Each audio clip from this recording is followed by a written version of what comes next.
World history as we know it is going to end right here.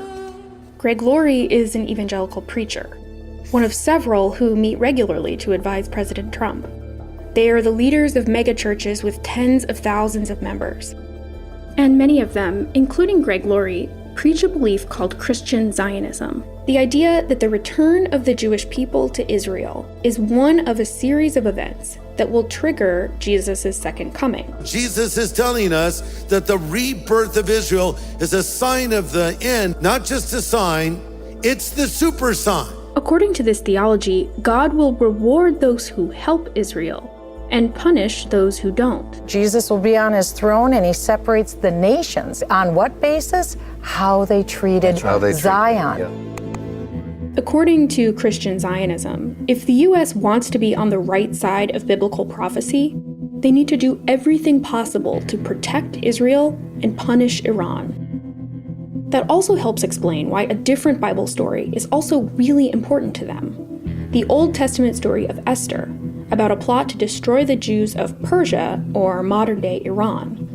The Book of Esther plays such an important role for Christian Zionists, they've made multiple movies out of it. He has convinced your husband to destroy all the Jews, including you. Esther saves the Jews by using her persuasion with the king. Evangelicals who are very wrapped up in this kind of theology, because Persia is modern-day Iran, they sort of contextualize this Bible story into foreign policies. Could it be that President Trump right now has been sort of raised for such a time as this, just like Queen Esther, to help save the Jewish people from an Iranian menace? As a Christian, I certainly believe that's possible. I'm confident that the Lord is at work here. Secretary of State Mike Pompeo and Vice President Mike Pence both identify as evangelical Christians, and both have enormous influence over American foreign policy. A ProPublica investigation found that Pence routed millions of dollars in foreign aid that had been earmarked for humanitarian projects in Iraq, diverting it towards Christian groups in the country. When President Trump approved the drone strike that killed Iran's top military commander in January 2020, it was, according to the Washington Post, at Pompeo and Pence's urging. When President Trump moved the U.S. Embassy in Israel from Tel Aviv to Jerusalem, the move had more support from American evangelicals than American Jews. The other news swirling around the embassy's move to Jerusalem is what it could signal as part of biblical prophecy. Donald Trump recognized history.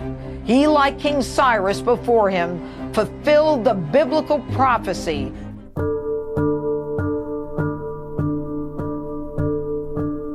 Hey everyone, welcome to this week's bonus episode. I am your host, Andrea Chalupa, a journalist and filmmaker and the writer and producer of the journalistic thriller Mr. Jones.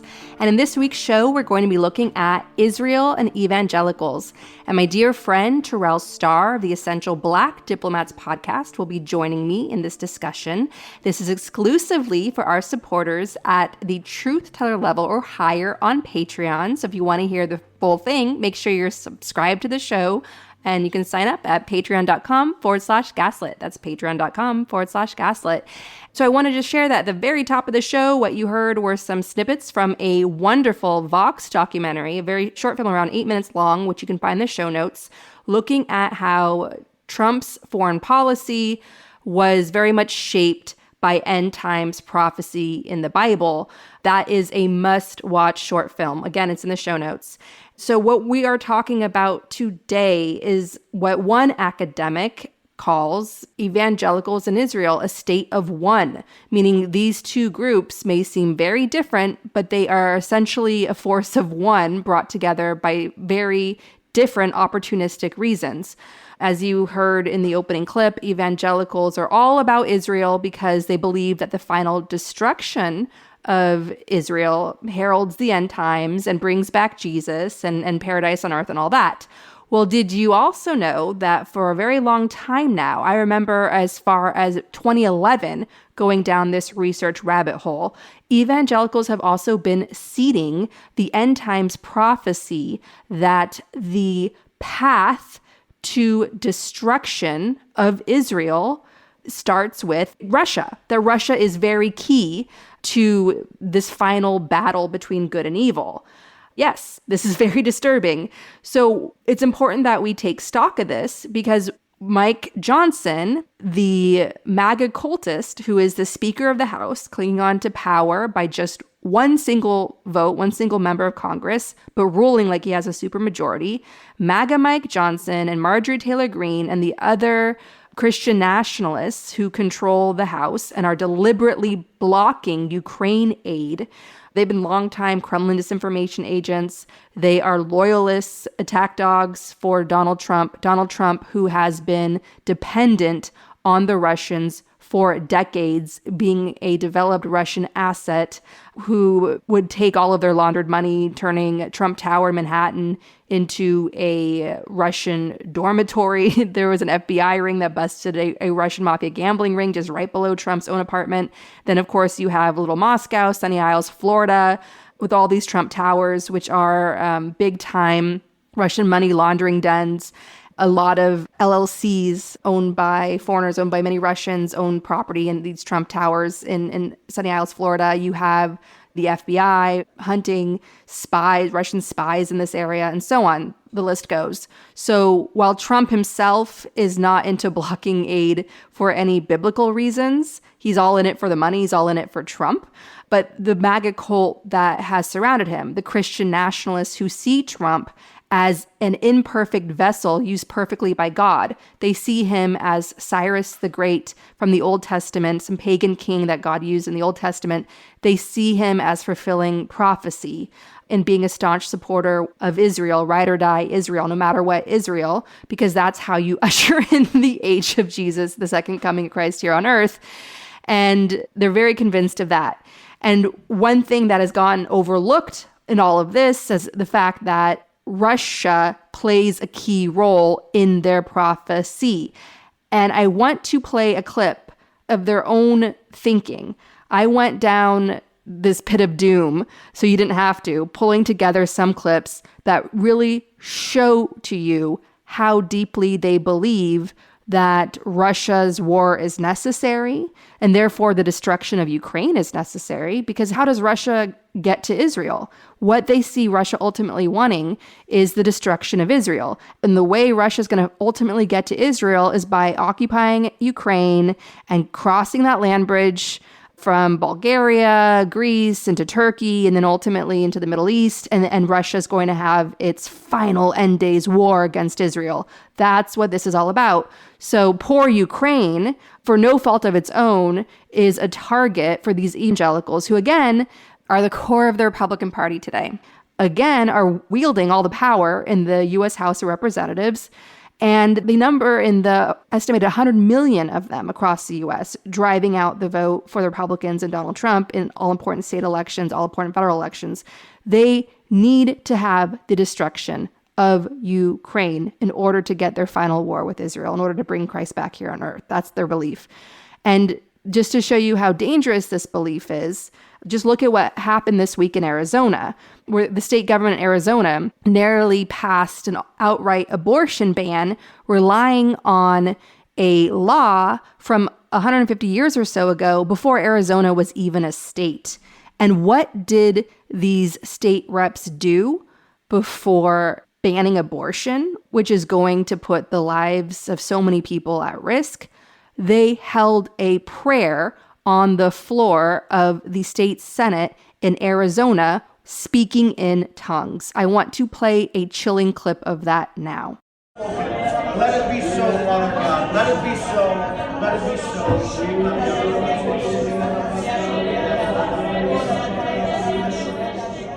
All right, so when I talk about Christian nationalists more and more on the show, Christian nationalists, it's because this same cult-like thinking is what Putin used to consolidate his base and his rise to power and to entrench Russia into an authoritarian regime. Same with Orban. When Orban got back in power, he wielded the weapon of Christian nationalism.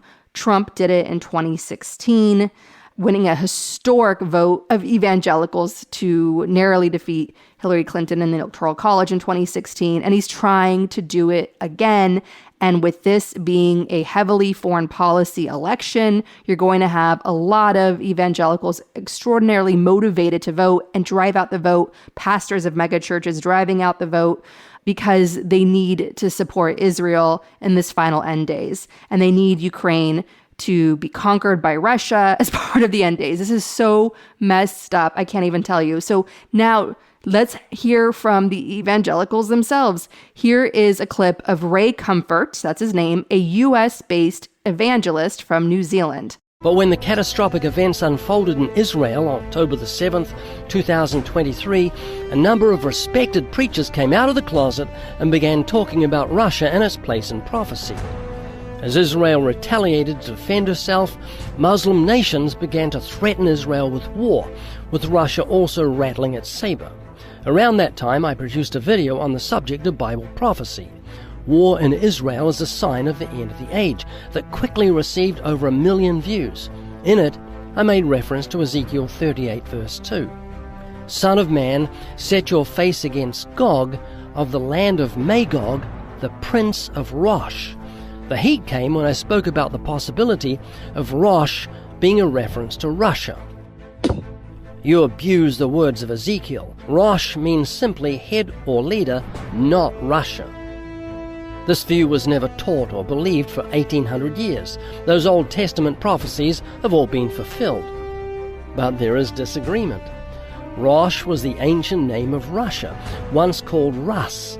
Many encyclopedias and commentaries, such as the Jameson, Fawcett, and Brown commentary, recognize this. The discovery of Russia in Ezekiel's prophecy is not a fundamentalist invention of this mid-century. Long before Russia became the threat to world freedom, progress, and peace she is today, biblical scholars recognized her portrayal in Ezekiel. Do you ever study Bible prophecy? I do not. Prophecy, but I'm interested in religions and just different spiritualities. In the book of Ezekiel, written 2,500 years ago, tells us that Russia will attack Israel in the last days. Did you know that? No, I didn't know that. If you want a peg to hang your intellectual hat, it's Bible prophecy. If you want evidence, the Bible's inspired by God because only God knows the future, well, there it is. It's all sitting there waiting for you just to open the scriptures and read it. So in that clip, he had opened it up in the full clip, which you can see in the show notes, talking about a book that he had read years ago, an old, tattered, weathered book, a book called like Israel and Russia, the Inevitable War, as part of like the Bible or whatever. And now echoing the same sentiment is late media mogul Pat Robertson, who founded a massive disinformation machine pushing Christian nationalism. He was instrumental in the Reagan Revolution and really uniting evangelicals as a force in the Republican Party. Pat Robertson, of course, is famous for blaming the gays and women for everything. He even blamed Haiti's problems on its historic slave revolt, the only successful slave revolt in history. Never mind that Haiti has long been a target of being colonized, exploited by greater powers, including a coup orchestrated by George W. Bush and the French when a popular, democratically elected prime minister of Haiti demanded reparations from the French for slavery. And what happened to him? He was removed from power, exiled abroad, and ever since then, international powers led by the US have been playing musical chairs of leaders in Haiti. And that's why the country has descended in this chaos, because they haven't had real political structure there for so long. And then there's all this foreign meddling to exploit the country. And now you see what's happening there. It's not the wrath of God, it's the wrath of imperialism. So we're going to play a clip now of Pat Robertson telling you what MAGA, what evangelicals ultimately want, which is Russia to destroy Ukraine, so then they can get the show on the road, which is the destruction of Israel, and Jesus is back, everyone. All right, so let's play that clip now. But why is Putin insane? Well, yes and no, because he is being driven to move against Israel because God said, I'm going to put hooks in your jaws, I'm going to bring you down on them. Now, you get the picture. But again, I want to get that map one more time to show the relationship. You see, there's Ukraine, and there is the Mediterranean, and there is the Crimea and the Black Sea, and you see that little land bridge between the Black Sea and, it says, Greece and Bulgaria. On the one hand, you've got Putin and his troops. On the other hand, you have Erdogan and the people in Turkey, and those together will be making up this tremendous army in the latter days. And I think you can say, well, Putin's out of his mind. Yes, maybe so. But at the same time, he's being compelled by God. He went into the Ukraine, but that wasn't his goal. His goal was to move against Israel ultimately, and he'll link up with Turkey, with Azerbaijan, across the Dardanelles in that little bridge, and they will come together. And then you look down into North Sudan, you've got a Muslim country down there, and there they all are. Persia, of course, is Iran, and there is the land that is set up in Ezekiel 38, and you see how Ukraine is key because of you see the land bridge between Bulgaria, Greece, and Turkey, and all of that area is going to be mobilized against Israel in the latter days. And God says, I am going to deal with it. So you can look at your map, you can read your newspapers, you can listen to your news, but know of a fact that God is bringing to pass what he prophesied years ago through his servant Ezekiel. And you read it in the 38th passage of Ezekiel 1 through 6. It's all there. And what's amazing to me, Mike Johnson was caught taking Russian-linked money. Yes, Mike Johnson is an attack dog for MAGA. He was mentored by Jim Jordan and Donald Trump, who is Cyrus the Great. Yes, that's all true. But at the same time, we have to come to terms with the fact that we're not just up against a political party here in the United States. We are up against a doomsday cult. A doomsday cult. They are cheering on the war in Israel between Hamas and Gaza. They are cheering on the war in Israel. They are cheering on Putin's invasion of Ukraine. What they're essentially doing is they're trying to usher in the end of the world. What they're doing is they're creating a self-fulfilling prophecy, right? Mike Johnson blocking aid to Ukraine is essentially carrying out a self-fulfilling prophecy. How do you negotiate? How do you treat someone who is so far gone on the path of a cult? Remember, we had a cult expert on the show in spring of 2022, and she warned that given the instability of the times that we're in, you have the climate crisis, you have this political instability, the disinformation driven by social media, and so on. It's cult weather now. People are going to be driven more and more to cults to try to make sense of the world, to try to regain their footing amidst all this chaos and uncertainty. Here you have it, one of the largest cults in the world, the Evangelicals. Our government is not set up to deal with this and the damage that it will bring. All we can do locally where we live is fight like hell and invest in groups like States Project, Run for Something, set up auto donations there, follow the action guide and the Gaslit Nation 2024 survival guide on our homepage. Now, the irony of all this, if you look specifically at Israel and evangelicals, that is a history that is deeply linked.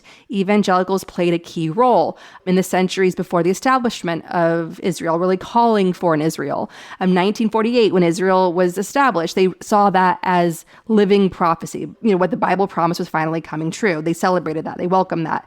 You have one academic who wrote a must-read piece on the history of evangelicals in Israel, which is in the show notes for this week's episode, saying that all of us have to think of Israel and evangelicals as one of the same.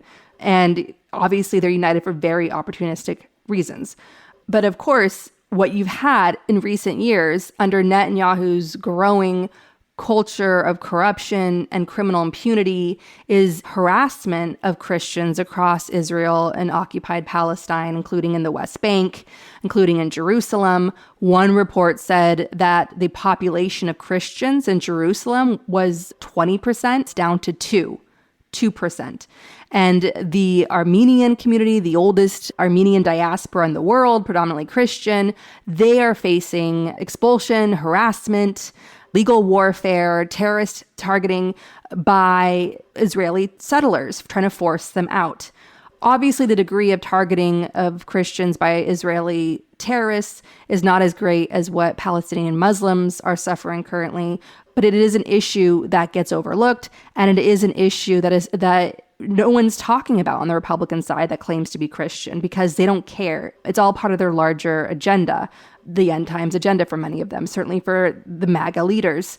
And centrist Democrats don't care. They're not saying anything, even though the videos, the reporting coming out of Christian communities, especially the Armenians in Jerusalem, are shocking. It's the same level of what the Palestinians have faced with settlers trying to seize their home, force them off the land, and so on. And no one is saying anything. Why might the Democratic establishment not be speaking out about this? Well, there was a Guardian report who in Congress received the most money from Israeli interest groups. The largest number of donations went to centrist Democrats. So they're not saying anything either, really, about this, when it's a growing problem. And the harassment and threats have gotten worse in recent years as Netanyahu has grown more and more emboldened. His latest act is launching this forever war to cling to power, and so on. And I want to play a clip now of a group of ultra-Orthodox Israelis harassing Christians at the Western Wall. Later in this clip, you'll hear one of these people shouting in Hebrew, calling them evil, and it's very troubling, so I'll play that now.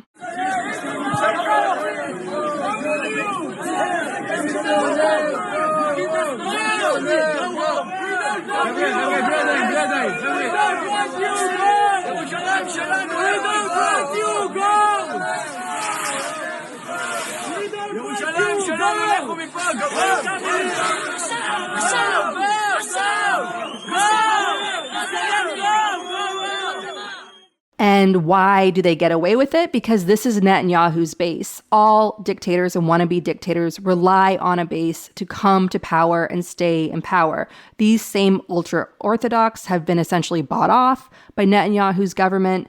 They are kept out of military service, something that really bothers the broader population in Israel. They're given all sorts of government subsidies and so on, even for their terrorism, even as they force their way into people's homes and carry out their settler terrorism. They're given all sorts of rewards and subsidies for that. So this is Netanyahu's base in action. Netanyahu, who Donald Trump and Jared Kushner closely support.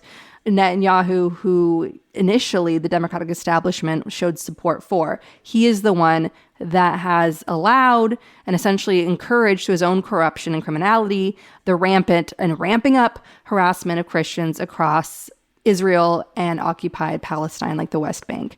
So I just wanted to make everyone aware of that, because these issues are getting overshadowed by the fire hose of terror that we're all living under in this news cycle, in this unforgettable year of 2024. This make it or break it year for all of us. And now, without further ado, to continue this discussion on Israel and evangelicals and what to do about the Christian nationalist threat against our democracy with my dear friend Terrell Starr of the Black Diplomats podcast and Substack. And I look forward to bringing you a action-packed month of interviews for this show. We're going to have Ann Nelson, the author of The Shadow Network, giving us all an explainer piece on Project 2025. That is the Heritage Foundation and Trump's blueprint for deeply purging our democracy, ensuring that the powers of the federal government all go to the president. There's no longer any checks and balances, that any U.S. citizen can be hit with the Insurrection Act, including thrown into prison for exercising their freedoms, like speaking out and assembly and so on.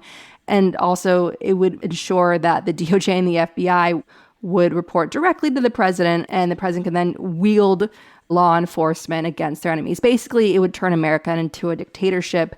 And yes, it was designed with Trump in mind, but it's meant to be a blueprint for any evangelical type of Republican who would take over the U.S. government and never leave.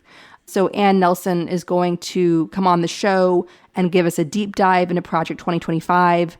And the point of that episode will be that you can share it with all your friends and family to wake them up to what is going on today. This is very urgent. And again, Gaslit Nation remains a show about Russia's war against democracies around the world and the importance of Ukraine as being the front line of that global war. But what's really key to all that is this global war waged by Christian nationalists. That is the common ground here. That is how Putin consolidated power. That is how Orban consolidated power. That is how Trump is consolidating power. Okay, so you're going to hear a lot of conversations around this brought to you in such a way that you can share these episodes with your friends, really wake them up, and together to get out the vote this year, because it is going to take all of us to overcome these existential threats to our democracy. Now, if you want to hear this full episode, make sure you're subscribed to the show at the Truth Teller level or higher on Patreon at patreon.com/gaslit.